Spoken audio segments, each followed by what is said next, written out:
जी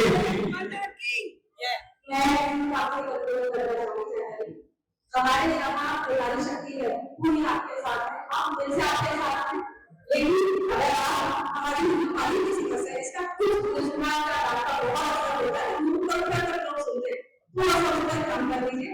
यहाँ पर जो भी हमारी बहनें कहती हैं, आपको प्लीज नमस्कार, आप देख रहे हैं BS24 न्यूज में हूँ आपके साथ विनोद कुमार। इस वक्त मैं गुरुग्राम के ब्लॉक DLF फेज 2 में मौजूद हूँ और यहाँ पे आप देख सकते हैं काफी संख्या में लोग मौजूद है और मैं चाहूंगा आप पहल करके दिखाएं। और बीजेपी उम्मीदवार राव इंद्रजीत के सपोर्ट में ये लोग एकत्रित हुए हैं और इनसे हम जानना चाहेंगे।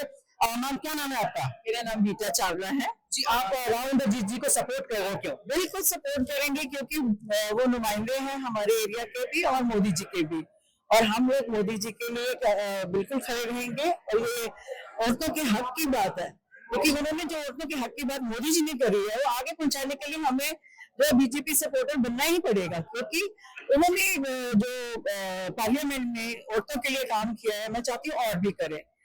जो आपसे बात करना चाहूंगा, जो विपक्षी दल है वो आरोप लगाते हैं यहाँ के जो सांसद है राव इंद्रजीत जी, जो केंद्रीय मंत्री भी है, वो जनता के बीच में नहीं जाते। आप इस पर क्या कहना चाहेंगे?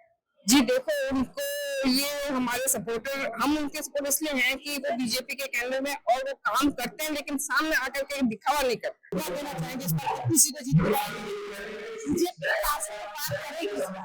बीजेपी को सपोर्ट करने के लिए हम लोग यहाँ पे देश के लिए काम करते हैं।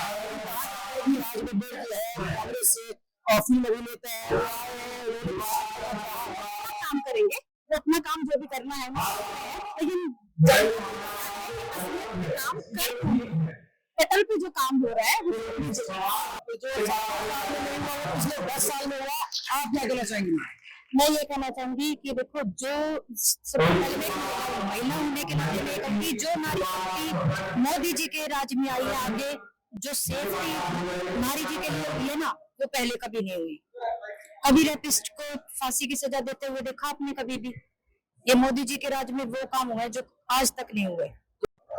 हमारे साथ मनीष जी जुड़ चुके हैं। सर, अभी आपने जनता को संबोधित किया और लोगों को काफी देर तक आपने आंकड़े भी गिनवाए, तो आप क्या कहना चाहेंगे? एक तरफ राव इंद्रजीत जी जो कि कई बार सांसद रहे हैं, दूसरी तरफ फिल्म अभिनेता राजबब्बर, क्या कहना चाहेंगे?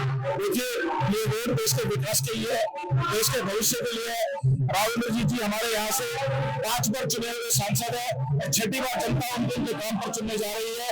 देश की जनता ने मन बना लिया है कि राव इंद्रजीत जी को सांसद और मोदी जी को देश का प्रधानमंत्री बनाते हैं। आरोप लगता है कि बीजेपी सिर्फ मंदिर की बात कर रही है और विकास की बात नहीं करती। इस पर आप क्या कहना चाहेंगे? ये एक मंदिर बीजेपी का विषय नहीं, इस देश की जनभावना है, और भारतीय जनता पार्टी इस देश की जनभावना से जुड़ी हुई पार्टी है। जो इस देश की जनता चाहेगी भारतीय जनता पार्टी करेगी। राम मंदिर देश की भावना के मंदिर बन के रहा। हमारे साथ जुड़ चुके विपिन जी। विपिन जी, आज राव साहब का कार्यक्रम है यहाँ पर और दिख रहा है कि आप काफी तैयारी किए हैं, लेकिन उन पे कई सारे आरोप भी लगता है कि वो दिखते नहीं है लोगों के बीच में। इस पर आप क्या कहना चाहेंगे?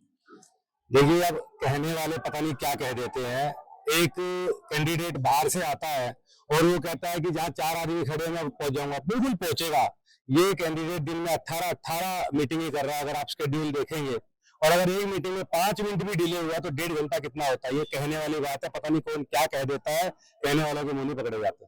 लेकिन बीजेपी पे आरोप लगता है कि ये मंदिर की बात करते हैं, धर्म की बात करते हैं, लेकिन विकास की बात नहीं करते। इस पर आप क्या कहना चाहेंगे? अच्छा, मुझे एक बात बताओ भाई, धर्म की बात हम नहीं करेंगे तो कौन करेगा? क्योंकि हम धार्मिक लोग हैं। जो धर्म की बात करेगा वही अपने कर्मों में धर्म के विषय को लेकर आएगा। मुझे एक बात बताओ, छोड़ दो राम मंदिर का विषय। अरे आर्टिकल 370 धर्म की बात थी क्या? अच्छा मुझे ये बताओ, एयरपोर्ट 78 से 150 के धर्म की बात है क्या? जो सड़कें हैं 3,20,000 किलोमीटर से आज 3,75,000 किलोमीटर और बढ़ गई, 2.5 गुना हो गई। ये धर्म की बात है क्या? नेशनल हाईवे 96,000 किलोमीटर से आज 1.5 लाख किलोमीटर हो गए। ये धर्म की बात है क्या? मेडिकल कॉलेज 384 से 700 हो गए। ये धर्म की बात है क्या? एक बार बताओ मुझे कि जो यूनिवर्सिटी कैंपस है 400 थे 2014 में, आज 1100 हो गए। ये धर्म की बात है क्या? मतलब एम्स की बात करो तो 7 से 22 हो गए, धर्म की बात है। हमारे शहर में तो चलो मेट्रो था, फिर भी और नया मेट्रो बन गया। 5 शहरों में था 65 साल में, आज पिछले 10 साल में बढ़कर 20 शहरों में हो गया। ये धर्म की बात है क्या? भैया, बोलने वाले कुछ भी बोलेंगे। ये भारत है, या धर्म भी चलेगा या कर्म भी चलेगा। और एक बात और बता दूं, अगला सवाल आप जो पूछेगा उसका जवाब पहले ही दे देता हूं आपको। कहते हैं कि भैया ये कोई कानून नहीं अपनाते, ये कुछ भी कर देते हैं, कभी भी कर देते हैं। एक अटल जी थे, एक एमपी नहीं था तो सरकार गिर गई थी। इतने ज्यादा मतलब अपने रूल पे चलने वाले थे, अब चले थे। राम का रूप अपना के देख लिया, अब कृष्ण के रूप में है।